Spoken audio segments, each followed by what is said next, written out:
Welcome to the second series of travel photography with Wex Photo video. I'm Matt Parry and I'm a travel photographer, and this time we're in India. We'll be exploring the hustle and bustle of Delhi, India's capital city, before we make our way to Agra, home of the iconic Taj Mahal. Our final destination is an overnight train journey away in the holy city of Varanasi, which sits on the river Ganges. I'll be talking you through my approach, as well as some of the techniques and challenges that you may face as a travel photographer.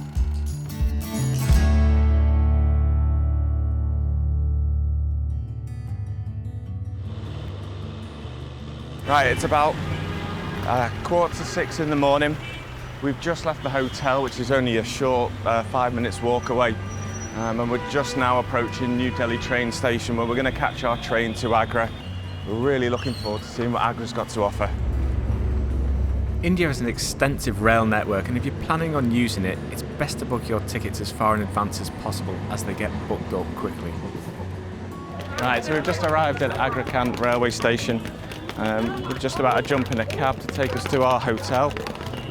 We're going to ditch our stuff and then we'll head out exploring. As it is Friday, the Taj is closed, so I'd contacted ahead to an initiative called Sheroes Hangout. Now, the great thing about this cafe is it's supporting the campaign to stop acid attacks. Women that work here are all survivors of acid attacks, and so this foundation actually puts in place a program and initiatives that help survivors.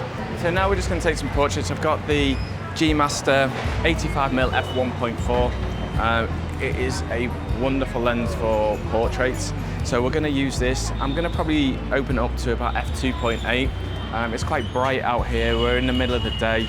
It's lunchtime, and I'm going to use this backdrop behind me just to try and give a bit of colour as well.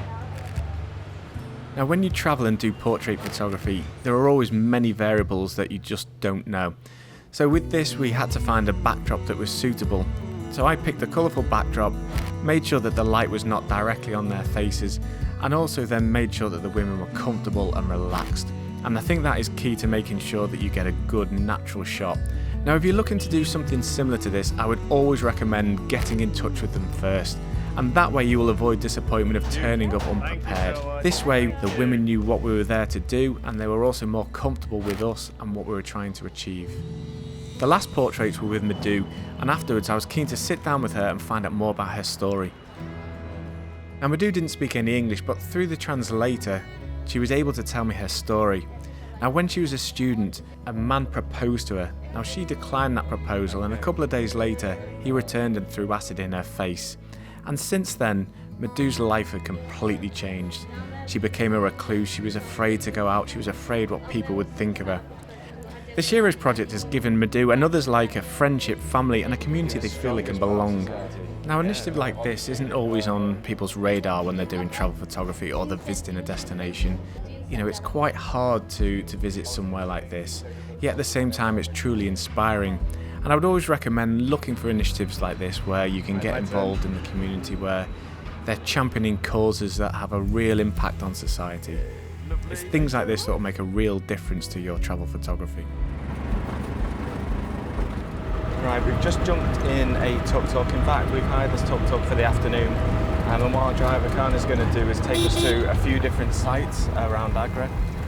First of all, we're going to head to Agra Fort, and eventually we're going to make our way to Mutabberg, which is just on the opposite side of the Taj Mahal, and hopefully we'll spend sunset there and have a good view across at the Taj.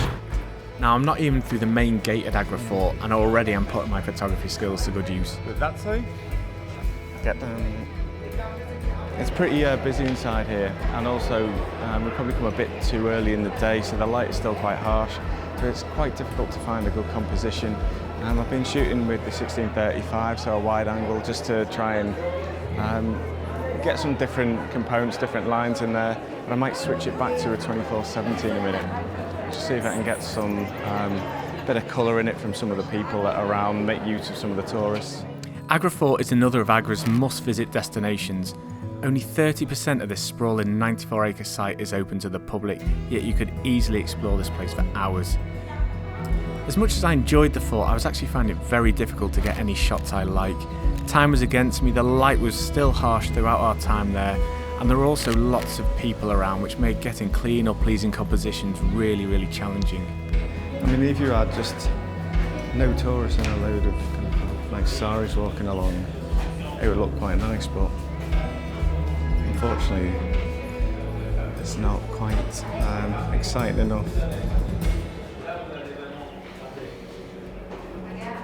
So what do you do in a situation like this? Give up. Sometimes you just have to admit defeat in a destination and maybe come back at a different time of day, when the light's different, maybe when it's quieter and there's less people around and there's less tourists. But unfortunately when you're here and you're short on time, you just have to make do really with what you've got. It's an amazing place, so it's well worth seeing. Our tuk-tuk driver now has brought us to Matt Parry, which is a garden or park that basically overlooks the Yamuna River, and you can see behind me the Taj Mahal. So it's a great viewpoint, and because today's Friday, the Taj Mahal's actually closed, so many people are coming here to actually get the view of it. This is my first time here, so I've never actually seen what the view is.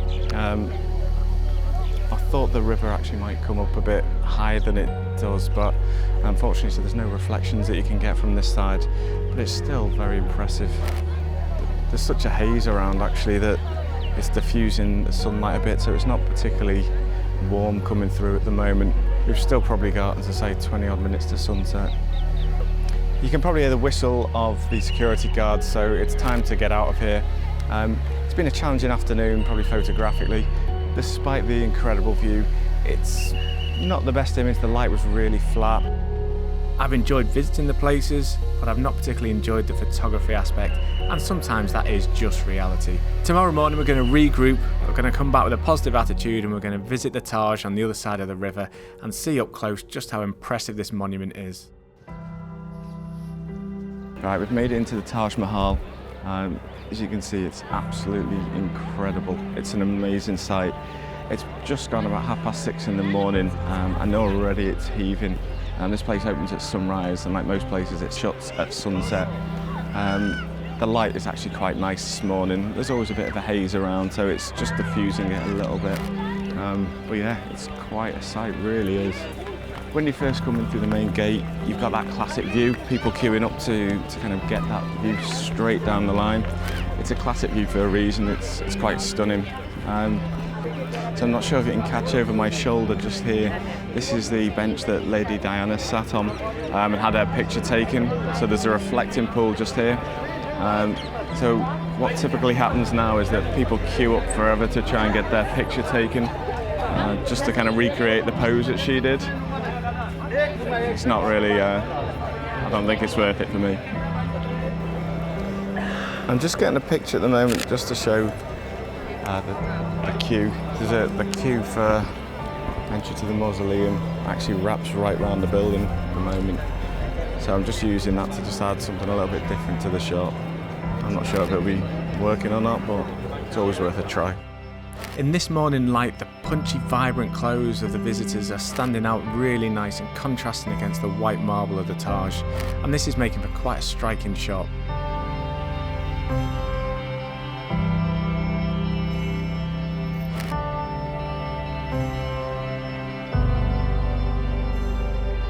Not all visitors to the Taj Mahal are human, and there are monkeys all over the gardens, but just make sure you don't get too close like Kriss did with this one. We've left the Taj Mahal via the eastern gate and we're headed now towards the river. I'd heard of a local boatman that takes people out onto the river for a small fee. 400? While he's not allowed directly in front of the Taj, hopefully this will give us a great perspective of the monument. What you'll get here is away from the crowd, you'll get a nice breeze, and you just get this spectacular view behind. It really is stunning. It's almost as good, if not better than anything you get inside, so it's well worth the bit of money you pay.